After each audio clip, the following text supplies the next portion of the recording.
Hello everyone. So I just want to create a short video to talk a little bit about the ideas of consolidation and retrieval.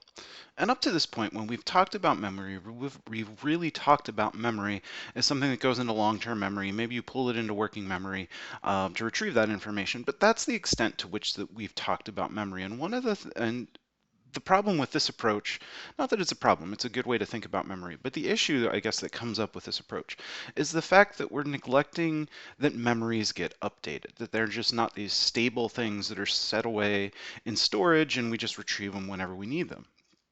And probably a great example of this is just the fact that life changes, right? So there are a bunch of life changes that you have to deal with on a regular basis, and in the process of that, what you need to do is you need to update your memories.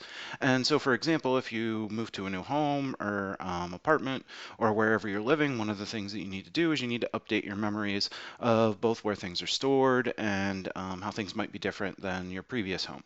Or, for example, especially right now, since it's summertime, there's a lot of construction going on, and so one of the things that you need to do is you can't just get to the store the normal route that you would take. You actually have to avoid the construction, and so you have to take a new route. And so you need to update your memory while the construction's going on of your new route in order to be able to get to the store.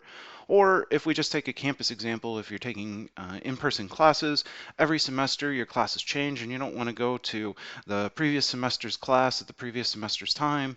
You need to update your memories of your new locations and where your new classes are, both time-wise and also on campus.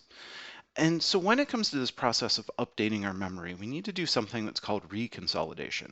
And reconsolidation is just defined as the process of memory, or when the process of memory becomes fragile when it's retrieved so that it can be revised and updated. And so the way that this plays out is that whenever we're accessing something in our long-term memory, that information gets pulled into working memory where we can play around with that information and manipulate it however we need to, whether it's remembering how to get to a certain store or location or what your new class is. Now, as we've already talked about working memory, one of the negative effects of it. It's not really negative, but I guess one of the things that happens with working memory is it's extremely fragile, right? And so information that's in working memory can easily go away or it can be manipulated. Now, in the case of reconsolidation, what we're doing is since we're pulling information from long-term memory and putting into working memory, this is going to be the process where we're able to update these memories. So I said it negatively a little bit earlier, but this is also where we can do the positive things of changing our memories and updating them so that they're more appropriate for either how we navigate our house or how we navigate to the store with construction going on. And so that's the process of reconsolidation. But one of the things to keep in mind is that since we're pulling information from long-term memory and putting it into working memory, the benefit of it is that we're easily able to manipulate that information, update it, and come up with a new memory or revise that memory. And then the downside to it is that it's a fragile memory and when it's in the working memory state. An analogy that may work here and that I like to use in classes too is if you think about whatever your preferred word processing program is. One of the things that you can do is you have a draft of a paper, and let's say you want to go in and make some edits to that. You can pull that and open it on your computer, make the changes to it, and right in that case, it's in a fragile state. If a cat walks across your keyboard, it can give you a series of H's and J's and L's and everything like that on the paper. And then if you save it, right, that's now going to be stored in the hard drive of your computer. Similar thing happens with reconsolidation, right? We're accessing things so it's a little more sensitive, but then once we save it, it can be updated. Same as we could do with a word processing program or a draft of a paper that we're working on. Now, to give some support, there's plenty of support for reconsolidation, but this one is of interest to a lot of students and really highlights the fragility and how that fragility can be a good thing. And so we're going to talk about a study, but before we do that, we're going to talk about a drug, propranolol. And basically what that drug does is it blocks the stress hormone release in the amygdala. And so things, whenever we take this drug, it's going to reduce the amount of stress hormone in the amygdala. So there was an interesting study done by Brunnett and colleagues in 2008. And basically what he did is he was working with a bunch of individuals with I believe it's a he, but was working with a bunch of individuals with PTSD.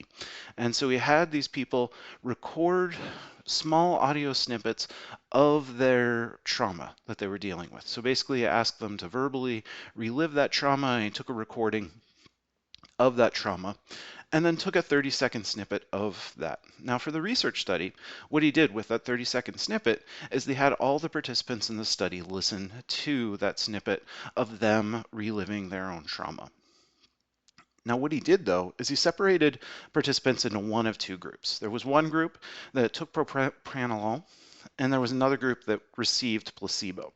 And so they would listen to the 30-second audio of themselves reliving their trauma, and before that, they would either take propranolol or placebo. And then what ended up happening is then 1 week later, whenever they measured their stress response, they found that those that had taken the drug actually had a lower stress response than those that had taken a placebo.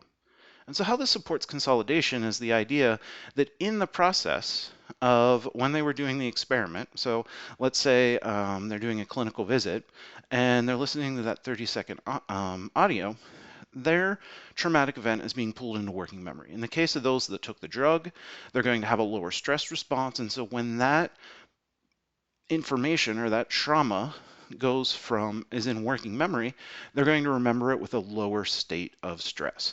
And then when it gets restored or when it gets reconsolidated, they're going to consolidate that memory at a lower stress level than those that just took the placebo.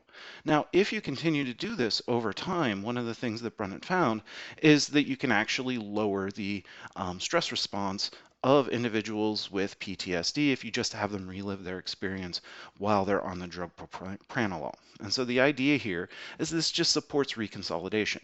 Because the memory is being revised as it's in working memory, then what they're able to do is that when they store that memory again in long-term memory during one of the clinical visits, they're going to remember it in a lower stress state. And as you continue to do that over time, it's going to lower the stress associated with that traumatic event and give better outcomes for individuals with PTSD.